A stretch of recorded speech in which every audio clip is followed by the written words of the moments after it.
So you want to earn passive income with mining cryptocurrency. I've been working really hard to scale out some of my mining, but I also really enjoy just some little mini miners. We're going to be looking at mini miners for many different cryptocurrencies, of course, including Bitcoin. And while there will be a key focus on ASIC miners, which are application-specific integrated circuit miners, these are purpose-built machines, custom computers. All they do is mine normally a single mining algorithm. The key things these miners need to have to be included in this video today is the simple fact that they need to be profitable. They need to be quiet. Wi-Fi support is great, but not all of them will have that. Hey, I'm Vosk. By the way, you're on the VoskCoin YouTube channel. Let's dig into it.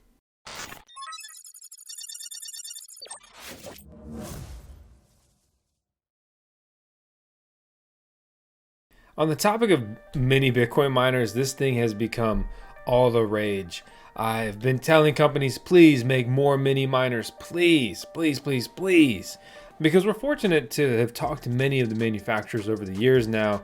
I've been working on VoskCoin full time for over 7 years now. Crazy. Time does not stop for anyone. But anyway, bottom line is forget about me, right? No, pat yourself on the back. So cool, Vosk. These things are cool. Is this what I'm going to build a mining farm of? No. Is this a really cool novelty? If I had a kid, hopefully sooner than later, I would be throwing one of these in their room. This would be a great intro to mining, a great thing to have in a classroom, a great thing to just check it out, get your feet wet, a great gift for someone into cryptocurrency. It's more of a heater than it is some huge profitable miner, but it is a mini miner, and it's nothing short of intriguing, and Bitcoin clearly has a very bright and stable, at this point, in my opinion, future ahead of it. These two miners are not mini miners, so they're a bit honorable mention, if you will, but I wanted to talk about them.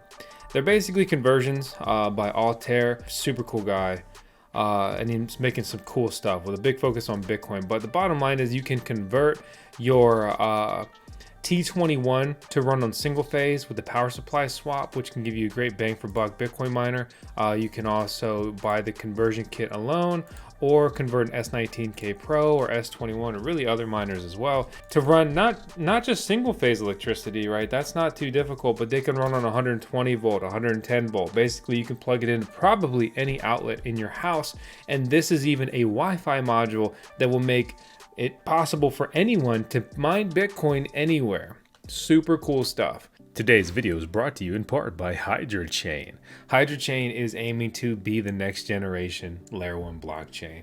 It wants to be self-sufficient and market aware. Hydra and their Hydra token has recently upgraded with the Hydra Gone update, and they have introduced the Hydra staking concept. I'm not here to speculate on price, but I do want to tell you that Hydra is down 99, technically 98.9% from its all-time high tracked on CoinGecko, which happened in the previous cryptocurrency bull run in 2021, and it's only up 86% from its all-time low.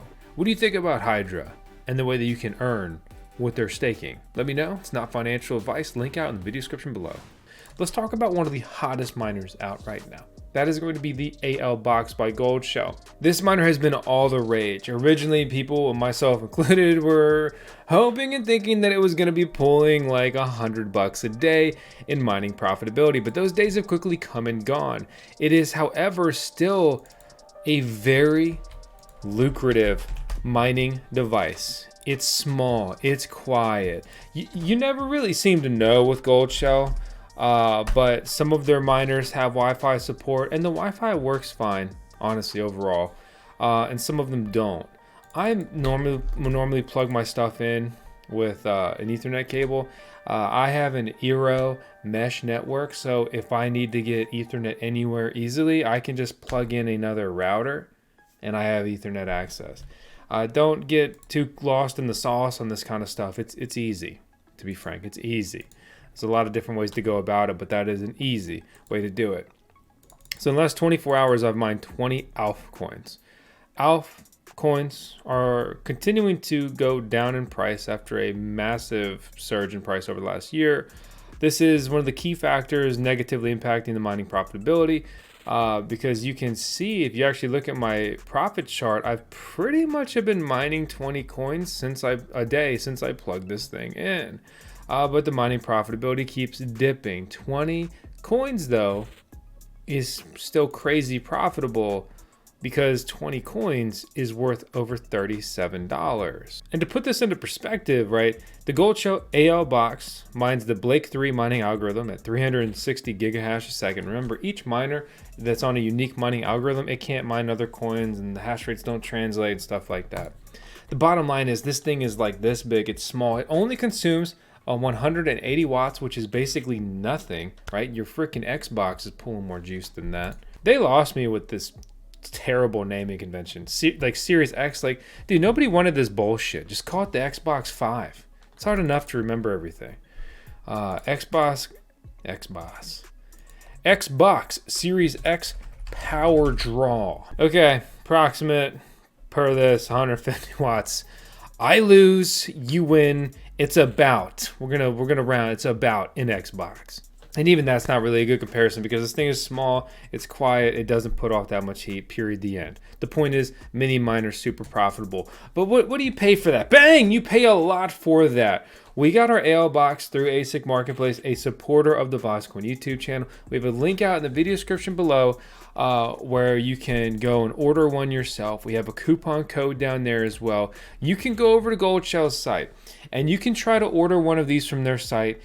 But you have a very hard time. I barely know anyone that was able to get one of these at the 6,000-ish price range. And keep in mind that they produce these for like a couple $100. So even at $6,000, they're pocketing thousands and thousands and thousands of dollars on our head. Is that right or wrong? Probably wrong, but that's for another discussion. Gold Shell is here to enrich themselves, absolutely true. And I would love to see some more transparent and better business practices from them. So I want to run through these miners in today's video, and then we're going to circle back at the end, and I'm going to give you my 2 cents on some of the things that I think are basically truly the best. On the topic of Gold Shell miners, let's keep that train running. The KA box. You can see my miner's performance here. You can see my daily mining profitability here. It has been slowly trending downwards, but I'm mining about let's say 45 coins a day. So at 45 coins a day, I'm mining about $5.33 per day. The Gold Shell K box has a street value right now around $2,000, especially after you punch in coupon codes, because your boy has negotiated for truly the best coupon codes at most of the places that we will link out in the video description below. I don't care what you buy, I just want to bring you the data and you choose to do whatever you want to do. But if you do go and buy something and you support VoskCoin through our links and our codes, that's incredible. All I ask for. It helps us keep making as many videos as we possibly can at the best quality that we can there as well. So this thing, again, mines kaspa. It's the KA box by Gold Shell. Kaspa is the K heavy hash mining algorithm, which has a hashing power of 1.18 terahash a second. My miner has never performed that well, just so you know. At best, I've got 1.17 terahash a second, but on average, I see about 1.14 terahash a second here. It consumes 400 watts and it runs terribly hot. It really is best suited to have an additional fan, however you want to go about that. Honestly, easiest thing is if you have a box fan, just point the dang box fan at it. Just make sure the airflow matches the designed airflow of the device, right? On the intake side, you want even more intake, just pushing air through it. You don't want conflicting hash rate. I got hash rate on my mind. You don't want conflicting airflow there. Again, Gold Shell always acts like the good guy, but they aren't, because they were taking pre-orders for these devices from resellers in the millions and millions of dollars, and then they act like, oh yeah, we sell it for $16.49, and it's the resellers jacking it up. It's a convoluted mess. We've talked about it before, but I just want you to be aware.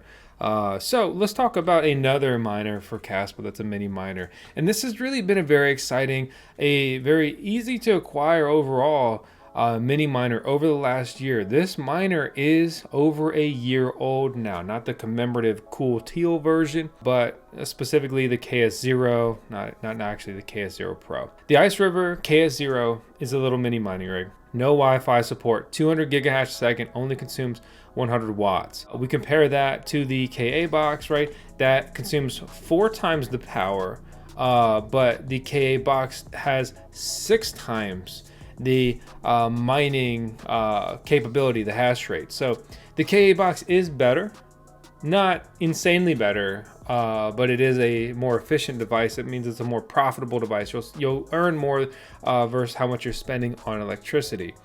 But the KS0 Pro is very affordable, and that's very appealing. This is a miner within the best budget of like a mini miner. A mini miner should cost, in my opinion, around $300, ideally, to really fit that category. And the higher the mining profitability is there, great. So we look at what exactly is that. So I have my KS0 Pro non-overclocked versions here on NiceHash. You can see I've got the teal one and just the non-teal one. There's no spec difference, to be clear, and there's always some deviation here when you mine with these miners on NiceHash. But you can see right now it's saying that it's earning 73 cents a day. The other one is earning 55 cents a day. And then the KS0 is earning 73 cents a day, and then it just blipped around. Now you can see it's earning $1, and the other one's earning 91 cents. To be frank, I consistently see these right now earning around $1 a day. That's a realistic mining profitability to expect for these devices. $1 a day isn't super crazy, right? It's like $365 a year. This is a device that costs 100 watts to operate. That translates to not very much in your electricity bill. We're talking like, you're flicking a quarter to the electric company every day, depending on your electric rate. The bottom line is it earns more than it burns. And realistically, depending how things go, it probably has a 1-year break even or worse, unless kaspa just rockets up in price. There's a lot of money put out in many different cryptocurrencies per day. Kaspa is the 3rd biggest cryptocurrency to mine when ranked by its daily emission, which it was previously around $2 million per day at times. It's putting out about half that right now, and it seems to frequently operate inverse the rest of the market. You see, over the last week, most coins are red here, but kaspa's green. And then maybe in a week, most of these coins will be green, and then kaspa will be kind of flat or even red. The bottom line is kaspa is a very profitable coin to mine, and the tokenomics are rapidly changing with it because every year about half as many kaspa coins are going to be mined, and it steps down incrementally once per month. It's the short of that. You may notice dogecoin right there, and there is a mini dogecoin miner. It's called the mini doge 3. The profitability, in my opinion, just doesn't make sense currently. These used to be more profitable and actually cost less. If I was going to buy a dogecoin miner, I'm not going to drop $750 on that. I'm going to buy the newer AlphaPex DG1, DG1 Plus, and Antminer L7, or wait for the Antminer L9. Dogecoin mining has been industrialized, and these new powerful miners are a league better than the mini Doge 3 miner. Goldshell originally had an edge with Doge and Litecoin, and basically script mining is the algorithm for these, but they have lost that edge over the last 1 to 2 years, unfortunately. Another fun mini miner is going to be a hard drive miner. Specifically, we're looking at Evergreen. You can see some of my miners here. These are different models, different. They've been rapidly iterating their devices for better and worse, but they have different models at different price ranges. So we can see this one at 1,800. These make a couple bucks a day, but they're very small. They're very, very, very low power usage. I mean, we're talking like you get this 422 model with 10 hard drives, specifically like 20 terabytes, and it's only pulling like 100 watts. It's like freaking nothing. And they have starter kits that are more of like a proof of concept, a pilot thing. It's not particularly lucrative, but it's basically a hub, which is a modified Raspberry Pi or Rock Pi, and then a hard drive. And these come in around 300 bucks. So they're very interesting. To be honest, my hard drive mining endeavor has not been going great over the last year, but I absolutely love the concept of hard drive mining. Evergreen has recently put out their C29 compression, which is a 211 performance boost over non-compressed drives. So these are very potent. But to be frank, my biggest feeling when I see all this is like, okay, like, can I send in my old ones for an upgrade? The pros and cons of being early to a mining ecosystem and coin, and then also a miner within all of that. All of these things are all rapidly developing differently, but in tandem. A lot of mini miners going on, and there's some things we haven't even touched on. Like, do you want a more homegrown style version of that little mini Bitcoin miner by Canon? Because Altair stocks and sells the BitAxe miners, which are, comparable in a way. They're basically one chip pulled out of a big miner. There's some other things like that, but they're kind of a joke, to be honest. The Quiet series by Jazz Miner are kind of an interesting in between. They normally do not support 110 or 120 voltage, so you need to have 240 voltage. A lot of these little mini miners, you're basically supplying your own power supply, so you can get one that fits your needs. And it's very easy to plug the gold shell box miners into any outlet in your house. Same with the Ice River miners. They basically use a laptop power supply. And we've done a lot of tinkering with the Ice River miners, myself and the team, over the last year, in particular the KS0 Pros. Unfortunately, I've killed one of my KS0 Pros by overclocking it. And that was one of the more expensive KS0 Pros I have. I got that in when these were going for about $750 a piece, so that doesn't feel good. With the profitability boost and then it dying, it completely negates the boost entirely. So definitely be cautious with what you do and how you go about it. So to bring it back, right? Bring it back. Which one? What a lame answer. It depends on your budget and your goals, right? If you're a Bitcoin guy, well, that's going to be kind of easy. Probably get one of the Bitcoin miners.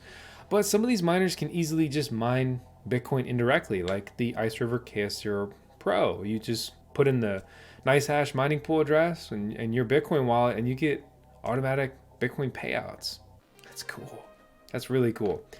For me, right, the AL box is the new hot thing on the street. So first batch miners typically, historically, are good buys. I have a first batch AL box. Second batch, probably, maybe, gonna be good too.